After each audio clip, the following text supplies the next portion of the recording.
3, 2, 1. Oh, what the hell? Oh, I'll just start after that.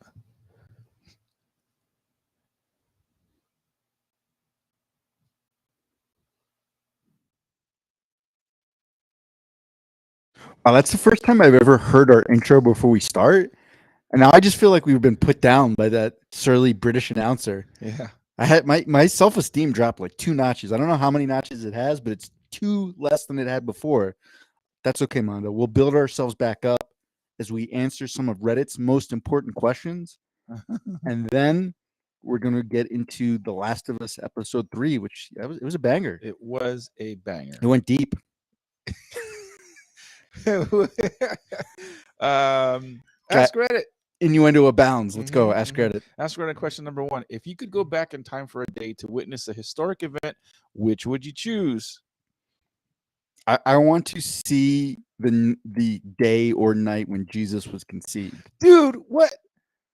Okay. So I was thinking along the same lines. Like, I want to see the whole resurrection thing and like witness what was historically, factually accurate versus what it turned into in the Bible. See, I don't feel like he ever was resurrected, so you might just be staring like at an empty field. That's fine. But he's supposed to have resurrected in like 3 days or some nonsense. And yeah, so my initial thought was like, oh, I want to see the crucifixion because it sounds like that was historical. But then I thought, no, man, that's kind of bloody. Yeah, and like, what do you really gain from that, right? Like, you're like, oh yeah, there's a guy hanging on a cross. Like, this is fucked up. Yeah, it's not cool. I mean, we could have probably put to rest this whole like white Jesus thing once and for all. I mean, it would be amazing though if he was really dark skinned but just had flowing golden locks. It's like Ric Flair. But by all accounts, he's supposed to be actually more olive skinned and dark skinned than what he's represented in most of the iconography, where he's like crucified and he's all white with a fucking 6-pack and he's ripped and he's probably like a darker dude. I mean, he would have to be from that part of the world. Although Korean Jesus, if you've ever seen Korean Jesus, it's pretty amazing. What movie is that from? 21 Jump Street, the remake. Yeah. They're praying the Korean Jesus. But then I thought, as great as that would be, to see potentially Korean Jesus up on the cross, let's answer a real question. Was it an immaculate conception? Like, you want to see if like the P and the VG went in there, or if it was just like she got knocked up somehow. Because this feels to me like this was a story that Mary told Joseph, where he's like, "How did you get pregnant?" She's like, "Oh, I don't know. It must have been God." He's like, "Oh, okay." How crazy would it be if the actual truth was like she got knocked up by some fucking stranger, but she was married to Joseph, and she's like, "Yeah, that is 100% what happened." But you don't think it was Joseph? No.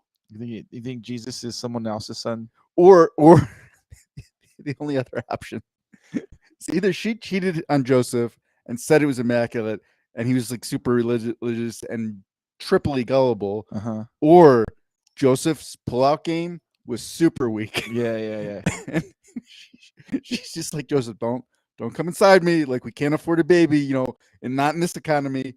I don't know what the economy was like that back then, but I'm assuming it was not too good. No, because wasn't he born like in a manger? Yeah. He was born in a shitty. Yeah. So they were trying to save up, and she's like, "Yeah, don't come inside me." He's like, "Dude, I won't. I don't have to wear a lambskin condom. I'll just pull out." A lambskin condom. You think they didn't have condoms back then? Back then they just pulled out. Yeah, they had lambs. They had lambskin. I guess. They use like intestines. Ugh. And tie a knot at the end of it. Definitely. And then he comes inside her, and she's like, "Did you come inside?" He's like, No. I just didn't. I didn't need to. Yeah. Pulled out. I'm fine. And then he just gaslit her until she believed that it was an immaculate conception. Yeah. That is one of those two. But I could finally put to rest that age-old question, and also maybe get a little bit of a show. Yeah. I mean, it doesn't say we can't bring like some sort of. Well, could we bring our phones? Just a little recording action. I mean, that would break Pornhub. like real like Jesus or Mary and Joseph like banging. You're like, hey, you want to find out if Jesus was immaculately conceived, or did he just get nutted in? Did she just get nutted in? Yeah, I mean, I don't know if the internet is ready for that. I think that would truly break the internet. So maybe that's probably best that this will not happen and is purely a hypothetical. Some of the Redditors answers to that question. User Tom R84 writes Strasbourg 1518 to witness the event where the whole town succumbed to mass hysteria and danced themselves to death over 2 months. Huh. Interesting. You think that was just like mushrooms or some shit? Anyway, Yeah, that doesn't seem right. that one was, these are the ones They that are little, dance themselves to death. I don't know. User Ancient. It's like the reverse Footloose. User Ancient Sumerian God writes, assuming I have a safe vantage point on some kind of spaceship, I choose a planetary impact that's believed to have given us the moon. Huh? Okay. Really? I didn't know that was even a thing. I fucking suck at science. There's other longer user Marchianus of Mayhem. Whatever.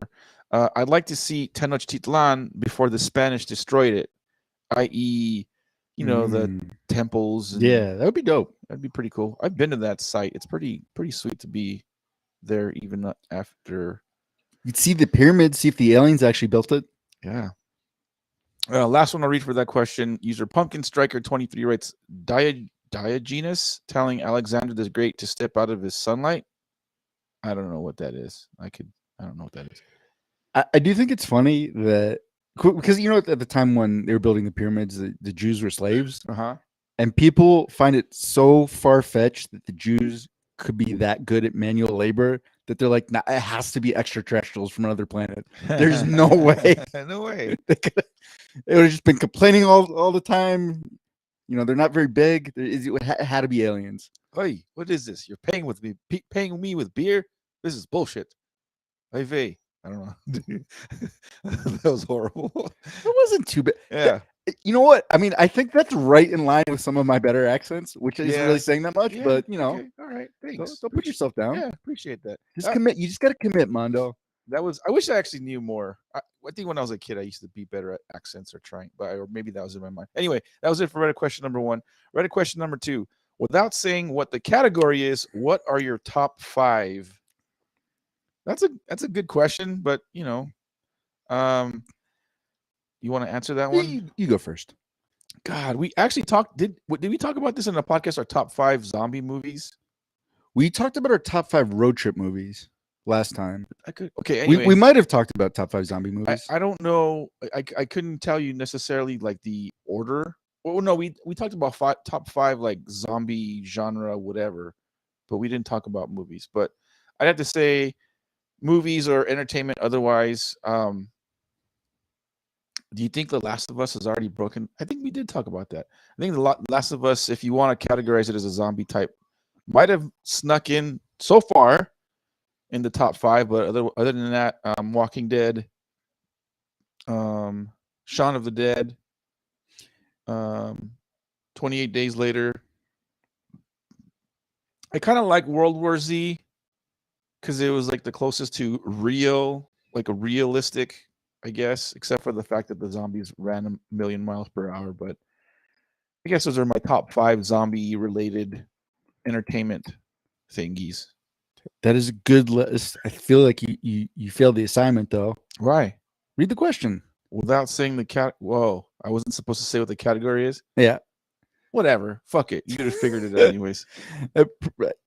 I was trying to think of something that would be kind of obscure and would had this very fine link between them, and you have to be like, oh no, what's the category?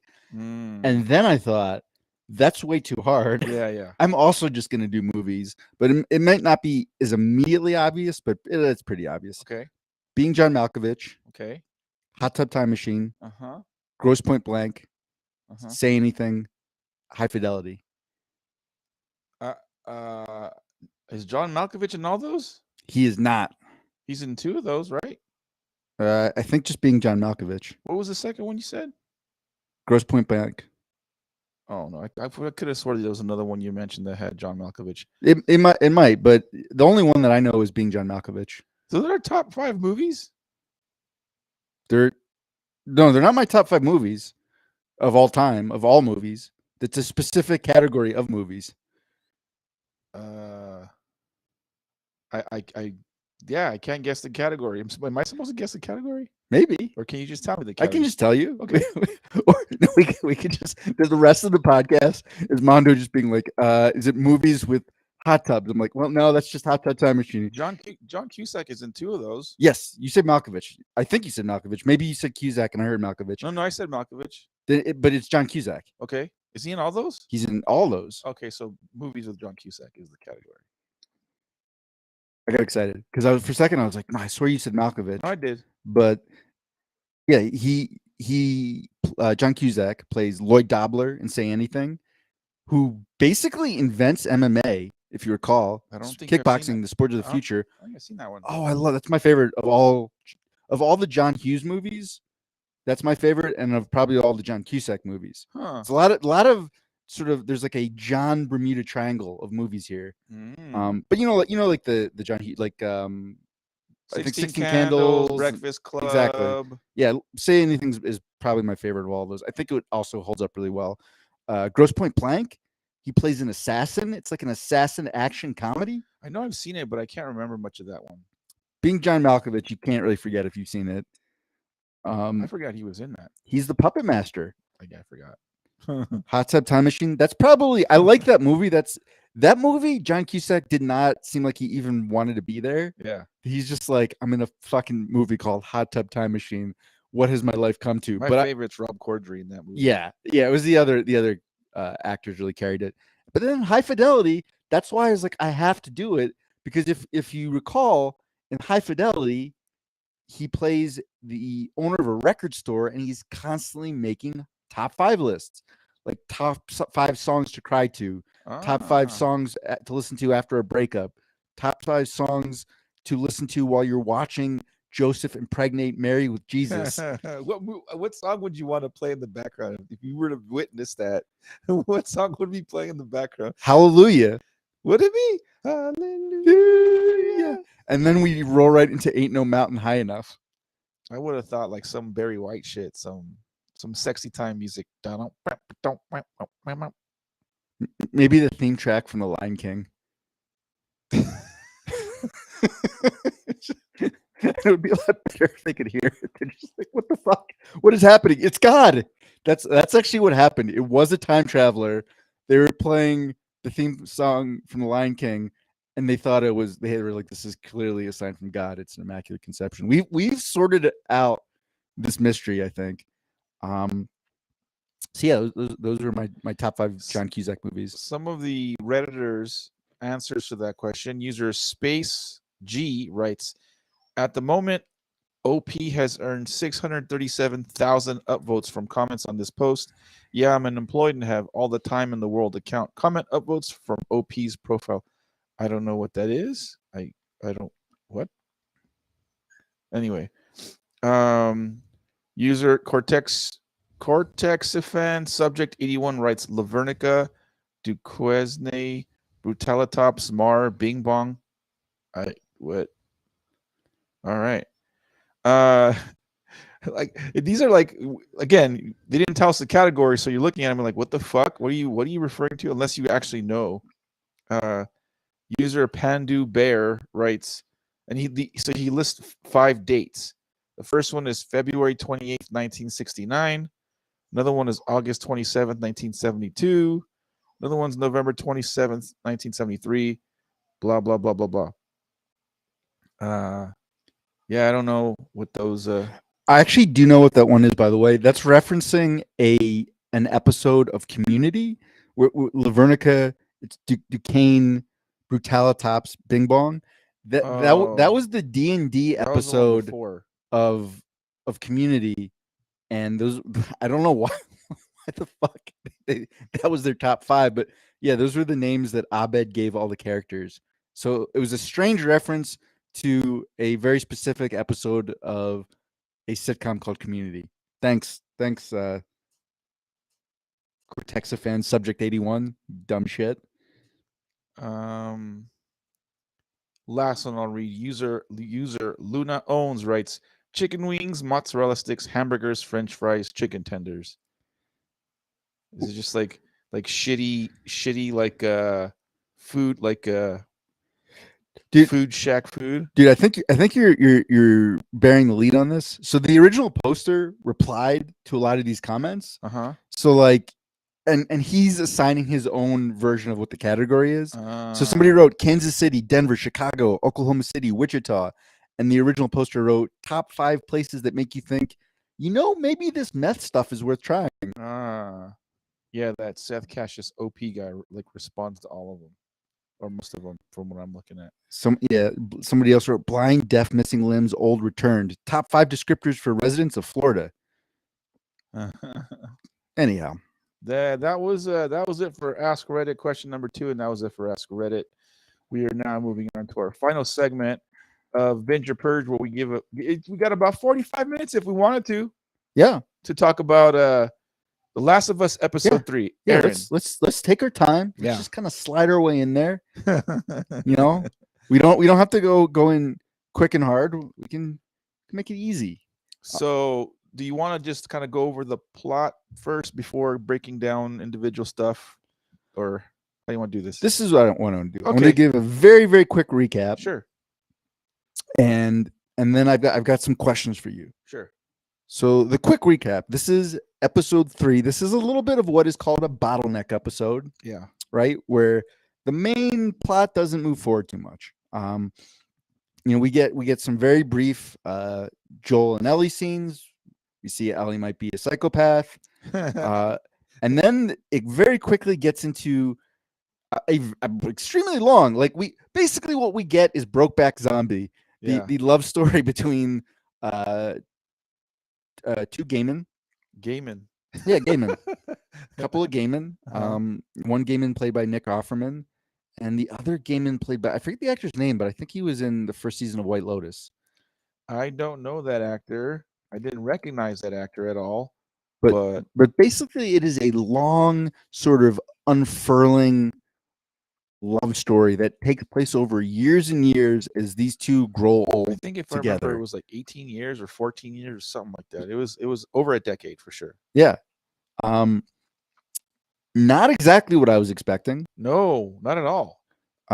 So I did remember that the character of Bill, who's played by Nick Offerman, was gay, but it was very, very subtly hinted at. It was just like one kind of not throwaway, but one moment in the game. Obviously, a little bit more prominently on display here. Yeah, I didn't even catch that in the game, to be honest with you. So in the game, Bill, his entire character is basically just a device so they can get a car. Right. So like they find him. He's kind of old and crotchety. He's this survivalist kind of prepper guy, and they have to run through zombies, and then he gives them a truck. And there's one moment, I don't know if you remember, that of course getting a battery is always the big thing. There's all these cars, but you can't get car batteries. And he says his partner stole the battery, and you find his partner kind of on the outskirts of town, who's been bitten by a zombie and then hung himself and had left because Bill couldn't. I didn't make those connections in the game at all. Come to think of it, I actually had him confused with another character in the game. Yeah, it was very subtle. Easy to miss. Little bit more on the nose here. So Mondo, this is my first question. Sure. Where if we were in an alternate universe, right, where instead of Nick Offerman, your life had taken a couple different twists and turns, and you played Ron Swanson on Parks and Rec. What? It could happen. Okay. It's like Mondo and Aubrey Plaza and Chris Pratt, and you're an actor. Okay. You're Mondo the actor. You've got that Parks and Rec money. Okay. First of all, would you, not this part specifically, but would you, if you're trying to spread your acting wings, would you take a part where you play Gaiman? Yes, I would do. Wow, you got really excited. No, I mean, I think most actors get excited when they can play roles that are otherwise like they're a lot of actors get typecast into something like this is all they can play. They can only do this. They're only good at that, and they kind of get stuck in doing similar roles over and over again. Yep. So for like a real actor, I think they want to show off their chops. They do something like unexpected. They do something kind of like, wow, I didn't expect him to do that. I mean, we joke about Brokeback Mountain, but both Heath Ledger and what's his fucking name? I forget the other guy. Jake Gyllenhaal. Jake Gyllenhaal. They're both renowned good actors, Mhm. and then they do this. And by the way, I haven't seen it because I'm like, I know what it's about. I don't need to watch the movie, but like they went out of their element. And if I want to be taken seriously as an actor, then yeah, I would do roles that would make me feel otherwise uncomfortable to play, but see how well I can put myself in those shoes and see if I can pull it off. Yeah, and it's funny though, like on the face of it, it didn't seem like that different of a role from what No, Nick Offerman, because the character in the video game is very, very similar to a Ron Swanson sort of character. And the character in the show also has a lot of similarities, but a couple major differences. Not just the fact that he's gay. There's also this sort of uh, emotional, tender side to him that I didn't see coming. So did you watch Parks and Recreation at all? Not really. No. So I did. I watched all of it. Okay. The last season was dog shit. But aside from that, Nick Offerman plays a very almost monotone, otherwise droll, relatively emotionless, except for like there's very few things that get him excited. One of which is like breakfast. He just loves breakfast. So anyway, otherwise he's just very simple. Comebacks are always like kind of shitty. And he's kind of like almost a caricature of a manly man. Yes. He makes his own canoe out of a tree stump. Like he takes a tree, whatever. Basically carves the fucking. I whittled this canoe out of a redwood tree. Yeah. So he's very, again, like you said, like very manly man. So there's that character, and then you're watching this show, and it's like, oh, it's like a copycat of that character. He's doing the same Ron Swanson thing. And then when they do the whole kind of twist that he's a gay guy, it's like that unexpected for sure. Okay. Second question. Okay. Do you think when he and Frank meet, when Bill, played by Ron Swanson, and Frank, his soon-to-be lover, meet, Frank falls into a trap that Bill has set, and it's a hole. Do you think Frank falling into Bill's hole was foreshadowing? No.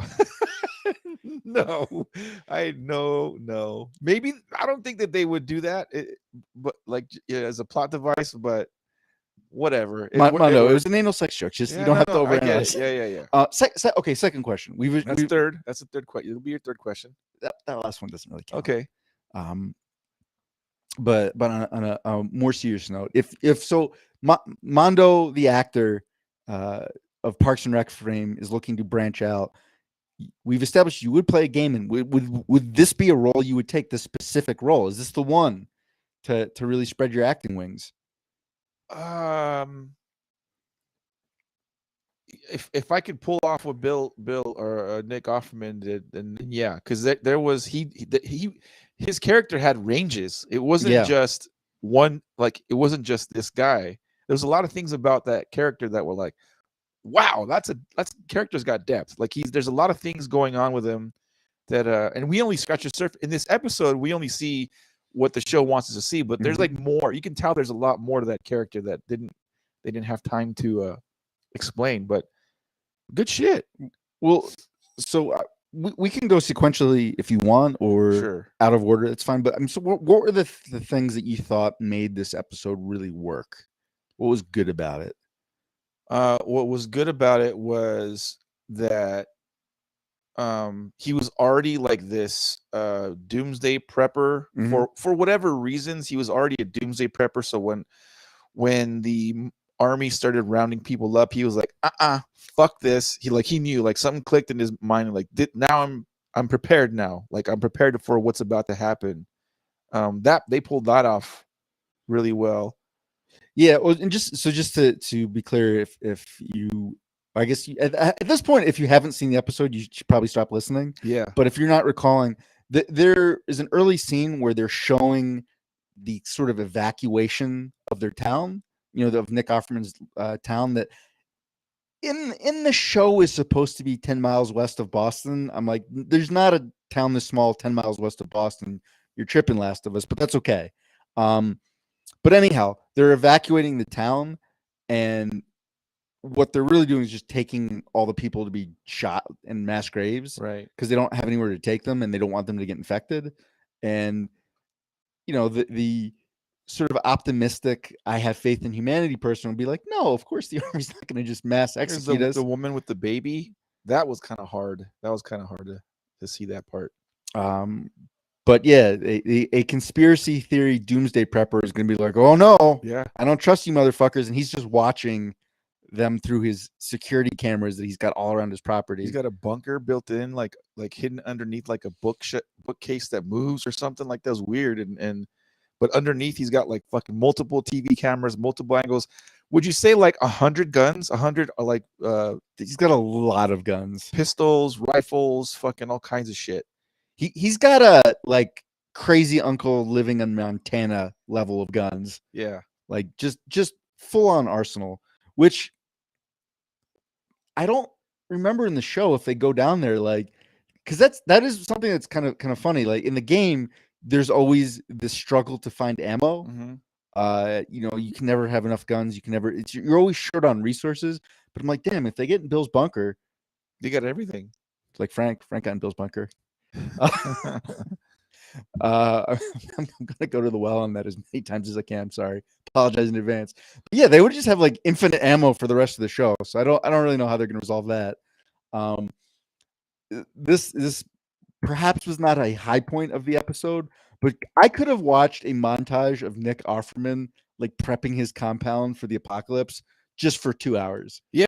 Because it's interesting. Well, because you like to build and homes, and he's going to like Home Depot, and he doesn't have a trailer. The weirdest part, a boat. Yeah, he's got a boat, and he's loading up his boat like it's a trailer. But I was just like thinking like, oh my god, if I could just raid Home Depot and Lowe's, the shit I could build. Yeah. He's growing tomatoes. He grows strawberries. That's another plot point later. That moment is one of my favorite like Nick Offerman moments in the entire, where like again he's very gruff, very expressionless, Mm-hmm. and then his partner Frank surprises Bill with, hey, I grew a little garden of strawberries. And when they first each take a strawberry and they first take a bite, and his little giggle, I was like, that shit is fucking awesome. Like his little like like almost like spontaneous, unlike his character, you didn't expect that little giggle coming out of him. Well, and there's another moment that hits sort of similar to me, where you see him step out of his. I mean, and there's a couple things like where the Bill character is preparing dinner for his guest who's recently gotten out of his hole and showered and cleaned up, but he's like plating it like it's a fancy restaurant. He puts the plate down, and he even turns the plate a little bit because it's supposed to be facing a certain direction. Yeah, for the aesthetic, Yeah, Mondo, just because it's the apocalypse doesn't mean you can't have an aesthetically pleasing meal. He eats very, very well, like fine well, like shit that I couldn't put together. Shit. And he's pouring the wine sort of over his forearm like he's a sommelier. Yeah. But the moment where I thought was really great acting by both. I gotta look the other guy's name up, but by both Nick Offerman and just had it up. the other lead in this episode is the piano scene. Right? Oh yeah. Well, I didn't really like that scene. I liked it because actor's name is Murray Bartlett. Sure. To me, that was like a big moment of tension, right? Because Murray Bartlett is he's kind of probing. He's trying to figure out what Bill's all about. His gaydar is already flashing a little bit at that point, and he's going through all the sheet music and trying to figure out what would be the song that Bill would have picked. But at that point, I'm still wondering, like, ooh, what's Murray Bartlett's deal? Like, is he just trying to con Bill? Is he trying to, he ends up in this house. Somehow this fucking guy's got food. Like, he was starving. He's trying to find a new refugee. Is he going to rob him? Because again, in the game, his partner Frank takes off with the battery and abandons him. I'm like, is this all some sort of con? Yeah. And then he plays a song by, I forget the song, but it's by Linda Ronstadt. I don't know the song either. And he's kind of butchering it. Yeah.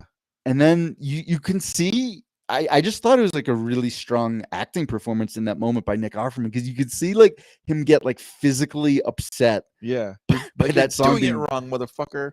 You're doing it wrong. Let me do it. Like, he doesn't do it quite as aggressively as I'm explaining it, but he's like, stop. He's like, not that song. Not that song. Stop. And then Not like this.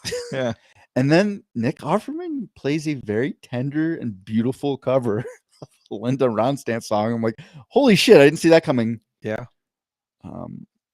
Unlike Bill, he also didn't see Oh no. that coming. So I don't know. I like the Linda Ronstadt song because it also came back later in the episode, which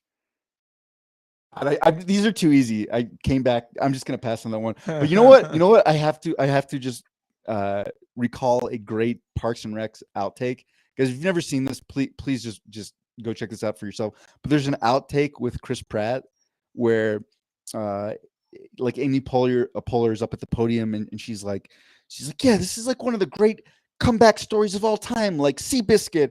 And then Chris Pratt goes, and Kim Kardashian? And Amy Poehler's like, no, I don't really think that's a comeback story. Chris Pratt's like, no, I'm pretty sure she had come on her back in the video. Like, apparently that line was oh yeah, completely ad-libbed. Everyone was just dying. So anyhow, was there anything else in the episode that you thought was like a really strong moment or made it work? Strong moment. Or what was the best scene in the whole episode for you? Towards the end, they get into Bill and Frank's home. This is Ellie and Joel, and they're looking for Bill so they can borrow his car or whatever to get to wherever they're going, Colorado, I suppose. And they can't find him, but Ellie finds the letter addressed says to whoever reads this, but most likely Joel. And then Ellie proceeds to read it out loud. Joel finishes reading it. And then the whole thing about like, we're in the bedroom, don't go in there. We open the window so that, the smell doesn't bother anybody. And then like one of the final moments is you pan off from the perspective of being in the bedroom with the window wide open, and then the wind kind of, coming in. And so you're in the bedroom that Bill and Frank, took their lives essentially. Like that was like a pretty strong scene or finality to that moment that I liked. So I was really torn on that. And let's move into nitpicks or what could have been better in a second. I think the thing that made this episode work was that they drew a very clear parallel between Joel and Bill, right? They were kind of equivalents in a lot of ways. Yeah. Because, and this was something I also didn't pick up in the game or in the show, but it was hinted that Tess and Joel were more of a couple than I really thought.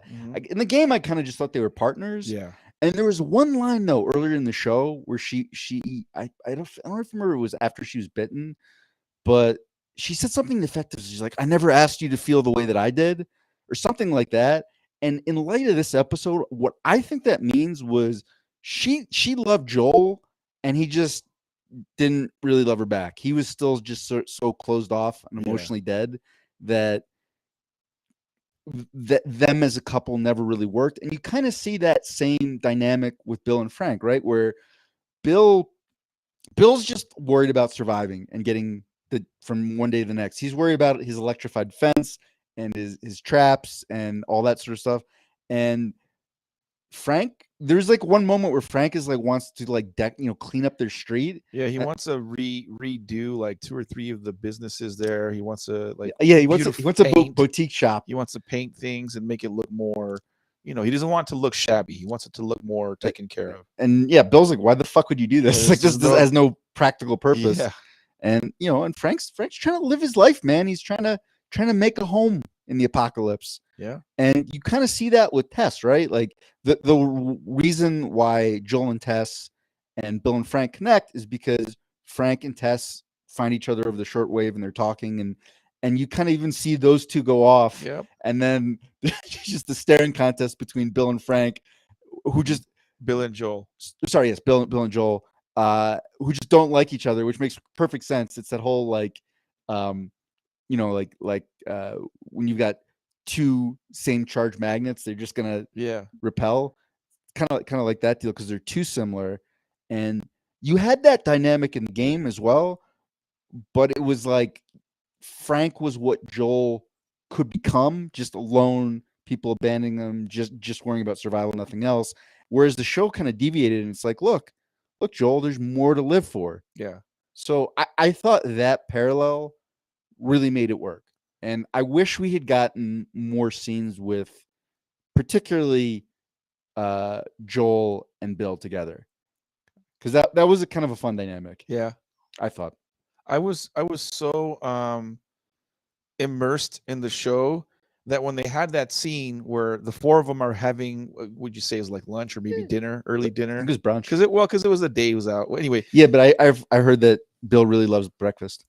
Yeah. So they're out, and they're having this meal, this nice meal outside, outdoors, which they're so used to just living, surviving, that they're not used, especially Joel and Tess, not having nice things. Frank and Bill have already kind of gotten a little bit accustomed to having this compound, this street where they have everything around them. Everything they need is there. They grow their own food, everything. So Tess and Joel come into the scenario and they have this dinner and they're like, wow, this is like an escape from this survive and survive only kind of mentality. Mm-hmm. And again, I was so immersed in that scene that I was like, like fucking like, damn, we could enjoy something nice again. It felt really good to see them relaxed and having like a social, otherwise social, nice, good time. So, okay, let's transition. Because to me, one of the probably best, and then one of the best parts of the episode, and also one of the things I would change, were one and the same, which sounds weird, but Bill and Frank basically Romeo and Juliet themselves. Yeah. Right? Like they death by poison, at the very end of their run, it seems like Frank has some sort of like muscular disease. I thought it was cancer or something. He's something where he's wheelchair bound. Yeah, and it seems like he can't, like his hands don't really work as well. I thought it was maybe like Lou Gehrig's disease or something. Yeah. Something, right? And he just wants to die. And that line about, where he's like, Bill, do you love me? He's like, yeah, I love you, Bill. And he's like, but then love me the way I want you to love me. Yeah. I'm like, oh, that's a good line. Yeah. Because that's true. And it's, I think, a hard thing for people to do. But then a little bit off character, it was almost like emotional growth for Bill to be like, I don't even care about just surviving. Like, I'm going to take my own life too. That was a great closure to that story. Yeah.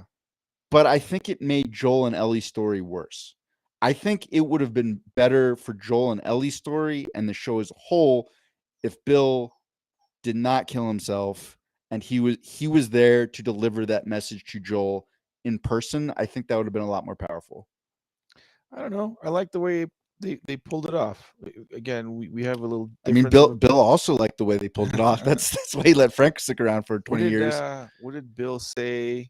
He said, making sure Frank survived was his purpose. Like he didn't know what his purpose in life was until he met Frank, and then seeing that Frank lived a comfortable life to adulthood or seniorhood, that was his purpose. And once he fulfilled his purpose, he was like, I don't need to survive anymore. I did what I was supposed to do on this earth.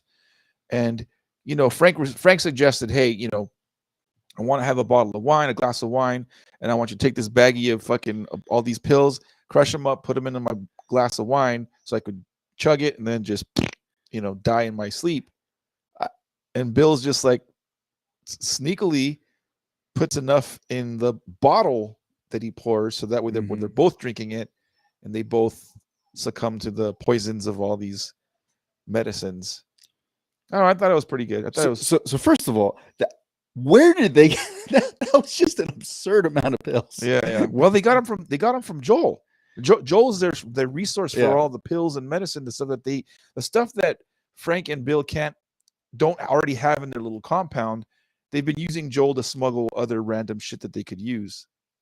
I mean, that was several guns worth of pills, and he just went to town on them. Yeah. He's like, Joel, I would like the crackhead deluxe package, please, because we have a suicide pact. By the way, that bottle of French wine that they have when they first meet, that they eventually have at the end, again, it's kind of like a haha callback. That bottle's actually a pretty cheap bottle. It's like a $15 to $20 bottle. I've had that wine a number of times. But yeah, my point was, I agree with you. I think that makes Bill and Frank's story a lot better. It's a nice closure. There's sort of finality.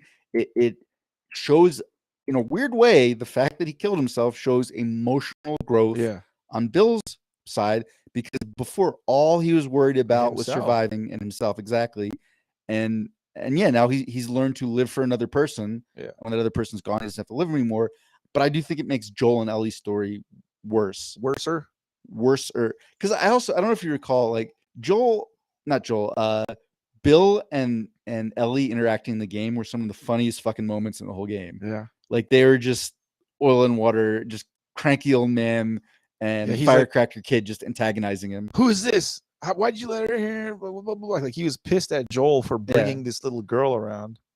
So I mean, and Bill being like next level cranky and just hating the world would make even more sense in the context of this whole backstory. And like I said, I think that because there's that part in the note that you referenced where he's talking about how you have to find a new purpose, and Frank was his purpose. If he could have delivered that, if Nick Offerman could have delivered that message to Joel, I think that would have just hit different than having Ellie basically be a narrator and read it in a note. Yeah, I could see that. However, Bill's note was like, find purpose in your life, take care of Tess. Yeah. And I think, obviously Tess did death by zombie suicide thing in the previous episode. I think the fact that Bill's not there to relay that message, and then Joel still having to read it, it provides even like I would say like it's more desperate, like less hopeful. Like, okay, he's telling me to survive and live for Tess and take care of her, but she's dead, Bill's dead, Frank's dead. It's like this just brings down the like hopelessness, down to a point where it's like, okay, it really is a matter of survival out here, But I could see it both ways. I could see how if Bill was there delivering that message. I wanted the Bill and Ellie interactions, and I wanted Nick Offerman to. Narration is rarely as good as having an actual character say it. But I don't know. The creators of the show have been pretty masterful thus far. I'm sure they thought about having him not die, and they had a lot of good reasons to make this choice. Here's the one thing they did not have good reason for. This is my biggest nitpick of the show. What the fuck was Bill's plan for the Raiders? That was the dumbest shit ever. Like, he has all these elaborate traps, and he gets a heads up that he's probably going to get attacked. And his plan is like, I know, I'm going to run out in the middle of the street, not behind cover or anything, and just like start shooting blindly into the night. What could go wrong? Flamethrowers and shit, like fireballs are blowing up where the Raiders are coming in. Yeah, and then after all that, he's like, "Oh, the traps will take care of him. Don't even worry about it." It's like, what? Yeah. What the fuck? And it's like end scene. And fast forward a few years later, like Well, and they tried to do a couple. That's one of a couple fake outs that they did. They like doing these little misdirects. But yeah, they're like guys, guess what? We killed Bill. Ha, you didn't see that coming. And they're like, just kidding. No, we didn't. Yeah. I mean, the other small one in this episode was when they're walking by the mass grave, and Joel tells Ellie that you got to stop. There's something in it I don't want you to see. And she does her Ellie thing. She just keeps going. She's like, no, it's not here. So you kind of relax. And then the show's like, just kidding. Mass grave. Yeah. Of women and children and mothers and fathers, babies. Hey, just remember, apocalypse is super fucked up. Yeah, it's not. Yeah, but if you really want to do the apocalypse right, it can't be all peaches and creams and rainbows and butterflies. It's like fucked up shit happens. You know what I mean? So all that said, I actually think that was a really nice balance, because in most of these shows, a la The Walking Dead, 28 Days Later, what have you, it's just all 120% gloom and doom. Shit's horrible. Where life is just about survival.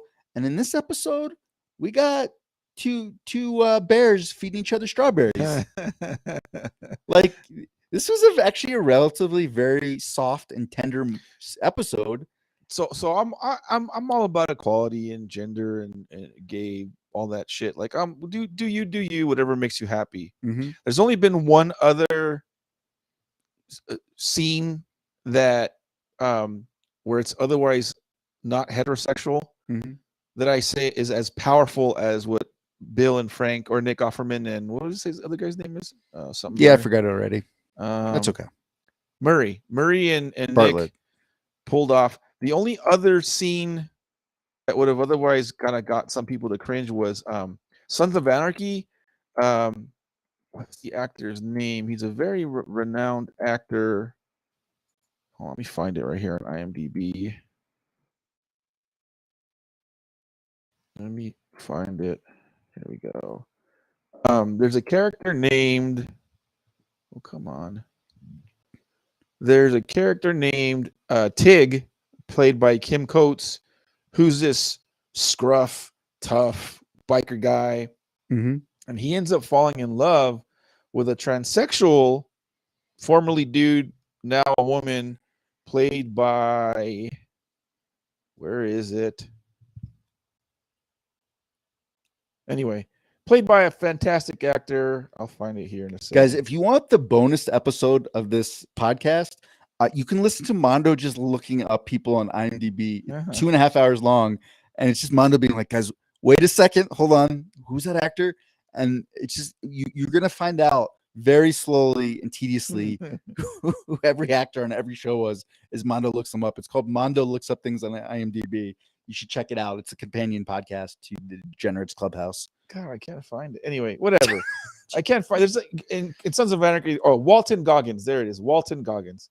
He plays a transsexual named Venus Van Dam, who he was a dude but transitioned into a woman, and he's got like these big old tits, and Tig is just like in love with the tits. But there towards the end of the relationship with the two of them, there's a very tender, like soft,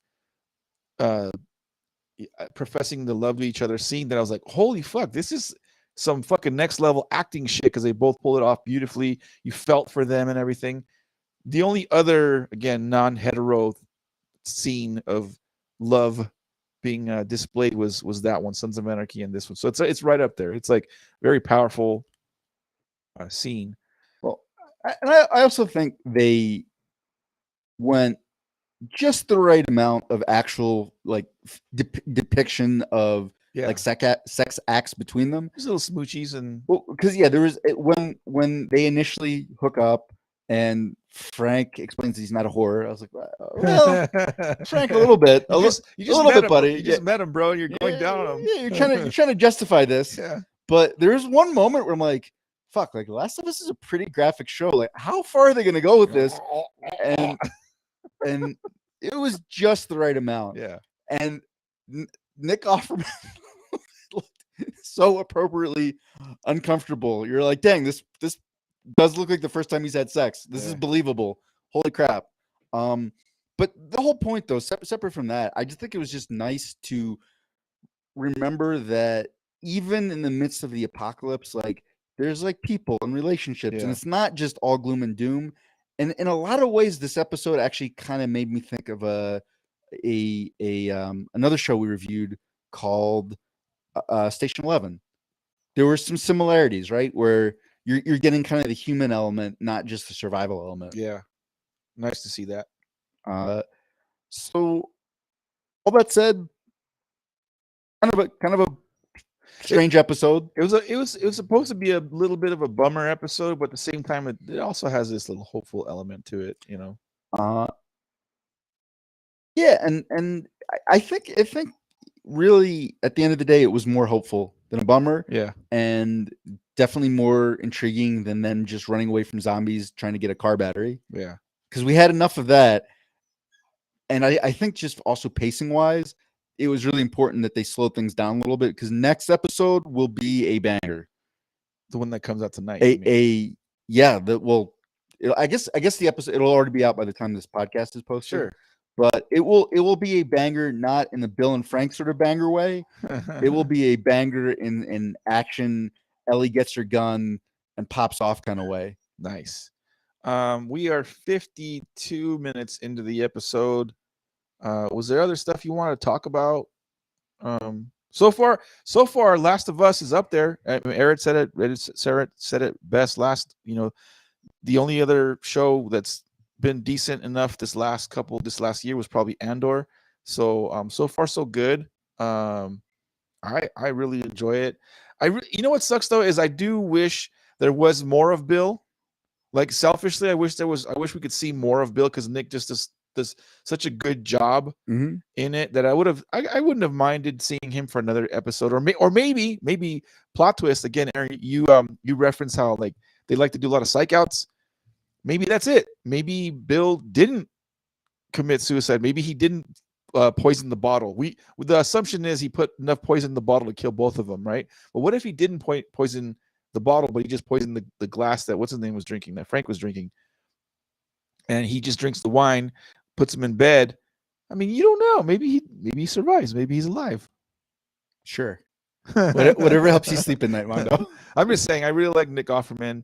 I thought he was going to be a more prominent or like lasting recurring character, but I mean, one and done, good enough. He did a fantastic job. Well, most of the characters are, though. It's going to be 1 or 2 episodes tops, because this is, as we said last episode, this is a travel story. They're moving from point A to point B, and it's really just the two of them.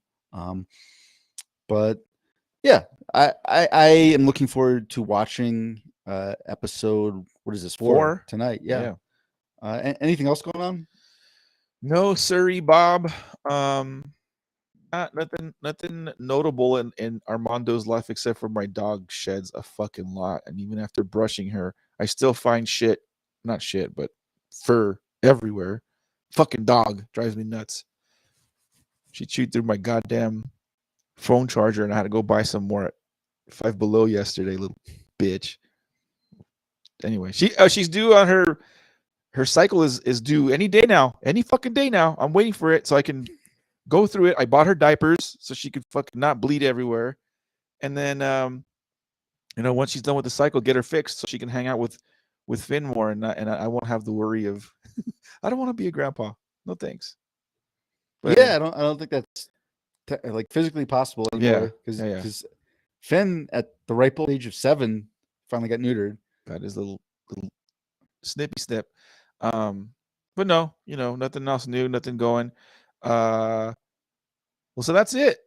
Thank you guys for listening to this episode. If you're downloading it, thank you for watching it. If you're doing it on the Twitches or the YouTubes, we hope you guys enjoyed the episode. We'll talk to you guys next week. Watch Last of Us. You'll like it. You won't be disappointed. Have a good week, guys. Bye.